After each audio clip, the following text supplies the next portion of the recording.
Bonjour tout le monde, I'm Diane, this is We in France, and today we're diving into some everyday things that French people do that Americans would not do. Now, when you visit France or when you move here, you absolutely expect certain differences. You're going to be hearing French, probably not the language in your home country. You're going to experience a different pace of life, a different culture, food, the fact that the cheese and yogurt sections in the supermarket are enormous and wonderful, that sort of stuff. But then there are also these differences that are small, almost invisible things, little habits that sneak up on you, things that you never would have noticed on your own or until a YouTuber tells you about them. So that's where I come in. But things that you don't even realize existed until you experience them firsthand. So I want to get into some of those, wait, what? Moments, and they're fun. So I want to just jump in. Okay, so the very first thing that French people do that Americans probably wouldn't think of is parking backwards or up on the sidewalk. Now, in the US, in most big cities, this was certainly the case back in New York, you would get ticketed pretty much immediately if your tire even crosses a couple of inches into like a no parking zone or over the line. It's like these traffic police, they come out of nowhere and they just find you if you're not following the rules.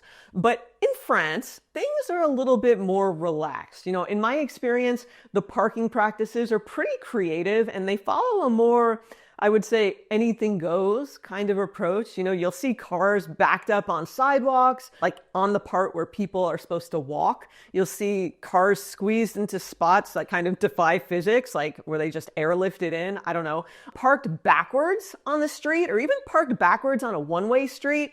You see this a lot, or just creatively existing. You see it all in France. Now, technically, is all of this legal?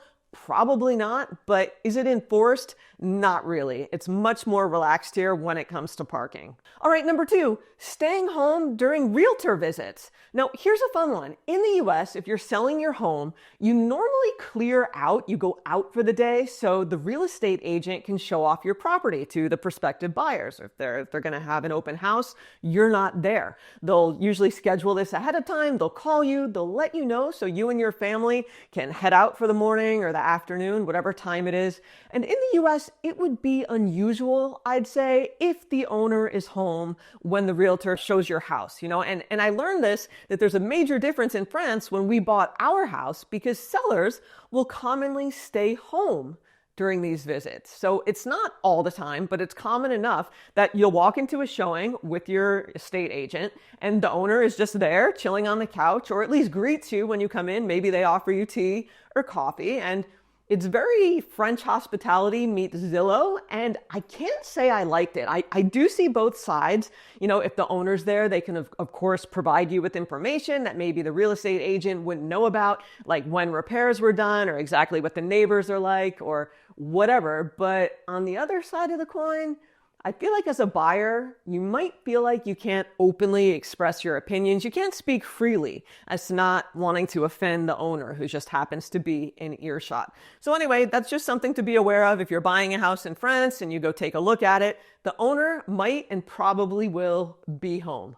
All right, number 3, opening a bottle of wine or beer or any liquor on the street and drinking it in public. Now, in the US, if you crack open a beer on the sidewalk in full view of people and proceed to drink it as you're just like walking down the street, you're probably going to get a ticket or at least some like side-eye stares or a stern warning if you're seen by a cop. And that's why you see in the US, people will put their alcoholic beverages in a brown paper bag. Everyone knows what's in there, but the bag will disguise the fact that it's alcohol. But in France, no paper bags needed. It's legal. Drinking in public is not illegal. The line is drawn, though, at being drunk and disorderly. So can you drink?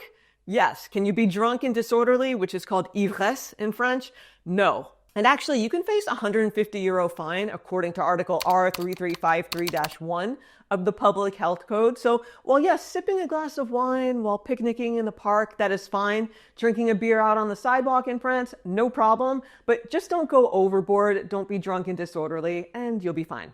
All right, number 4, we're going to stick with alcohol for a second. Having wine at a work lunch out at a restaurant. Now, back in New York City at my corporate job, if I had gone out to a client lunch and ordered a glass or two of wine before heading back to the office, I'd have gotten a few disapproving looks from my higher ups and even my coworkers, like major judgment. It's just not really done in most industries. And it's not that no one in the US ever has alcohol at a work lunch, but it's probably not the norm in most industries. But in France, the whole food culture is different.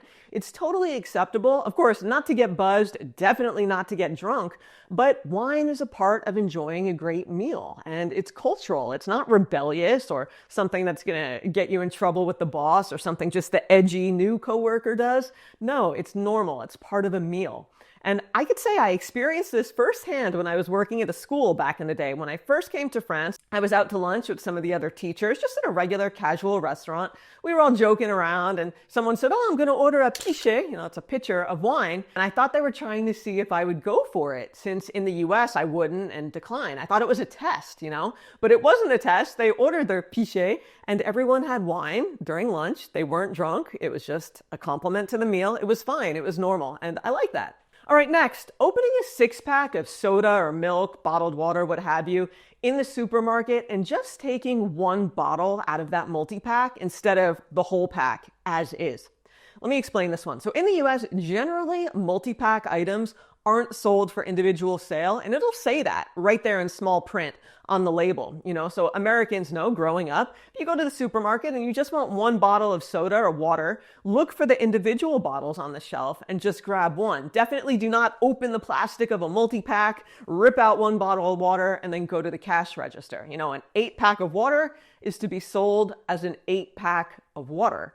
But in France, I quickly learned that it's okay to open the plastic multi-packs and take 1 or 2 bottles out of milk or soda or whatever it is. And I found it kind of weird at first when I would go down the aisles and see these plastic multi-packs like open, many of them of all different products. I'm like, what the heck?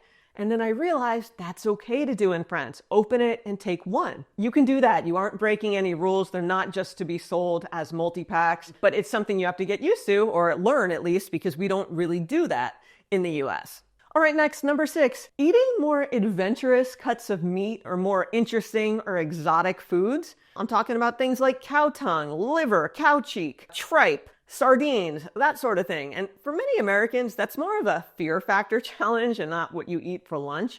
But for a lot of French people, especially the older generation, that could be Tuesday dinner. They use more of the animal, they're used to more variety, and you can buy this stuff at the butcher or even the regular supermarket. And honestly, some of it is surprisingly delicious, even if I wasn't used to it back home, although tripe or tripe, that is definitely an acquired taste. Not my thing. But yeah, you can find this stuff in regular grocery stores. You don't have to go seek it out. And the first time I saw rabbit, yes, rabbit, in my local Super U with the eyes still on, I definitely did a double take because I was not expecting that. I thought maybe, if you're going to buy rabbit, it would be cut into like a breast or like a fillet of some sort. But no, it was the entire rabbit with the eyes still on. So just to know what to expect, that's not outside the norm. Could you see it in the US? Yes, but you'll see it a lot more in France. All right, next, taking 2 to 3 weeks off for summer vacation. Now in France, vacation time away from work is a right. It is not a privilege of working for a good employer. It's not part of your benefits package. All employees get a minimum of 5 weeks of paid time off per year that they are expected to use. And in many cases, people have more time off than that. And many people head out for 2 or even 3 weeks during the summer. 2 weeks is probably the norm, just 2 consecutive weeks. They go on vacation, or at least they're not coming into work. They're taking time away. And this is an accepted practice that's part of French culture, and I love that.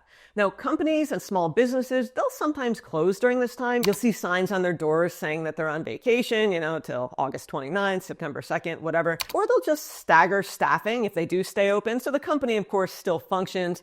Everyone gets their time off. They just kind of alternate who gets what time off when, so the company can still function. And I have to say, personally speaking, in the US, I tried this once. I booked a 2-week trip to New Zealand without asking my boss first because the fare that I got was available over the weekend. I didn't want to miss out, so I just booked it. I had enough PTO days available for this 2-week trip, and I almost got fired for it. it was not a common practice to take off more than 5 days at a time. It had to be approved ahead of time. And early in my career, I didn't realize that. And thank goodness I kept my job. But I know many of you in the US taking 2 or 3, I almost said years, 2 or 3 weeks off would require planning. And some might even say the optics of that kind of equate to you not caring enough about your job. But maybe the truth is kind of the reverse. Do we care enough about our own well-being to take time away from the stress of work? The French might be onto something here. So yeah, that's all I have to say on that. You'll have to let me know in the comments if you've ever taken 2 weeks off from your job in the US or more and what happened. If it was like me and you almost got fired, or if it's accepted where you work. So those are a few of the everyday things that French people do that Americans just do not. And as I always say, none of them are judgments on Americans or the French. No one is right or wrong. They're different ways of doing things. They're different countries. So it's just how life is done in different places of the globe. So you'll have to tell me down below in the comments if anything I mentioned surprised you or was new to you, or maybe you've experienced it and you were a little surprised when you came to France. And I know I could probably do a video that's an hour long with 100 things. There are a lot of them out there. You can let me know some that stand out to you that I had not mentioned down below in the comments. And if you like this sort of content, I did the reverse video a couple of weeks back of things Americans do that French people do not do. So you could click here to go watch that now. And also you might notice something here over my shoulder, something new right behind me. It is my 100K subscriber plaque. It's a huge milestone for YouTubers, which I hit earlier this summer back in June. And I made a whole video answering your questions about this journey. I did a Q&A. You could watch that. So check it out as well if you enjoy what I do here on We in France. And thank you everyone for being here as always. And I'll see you back on We in France soon. Salut!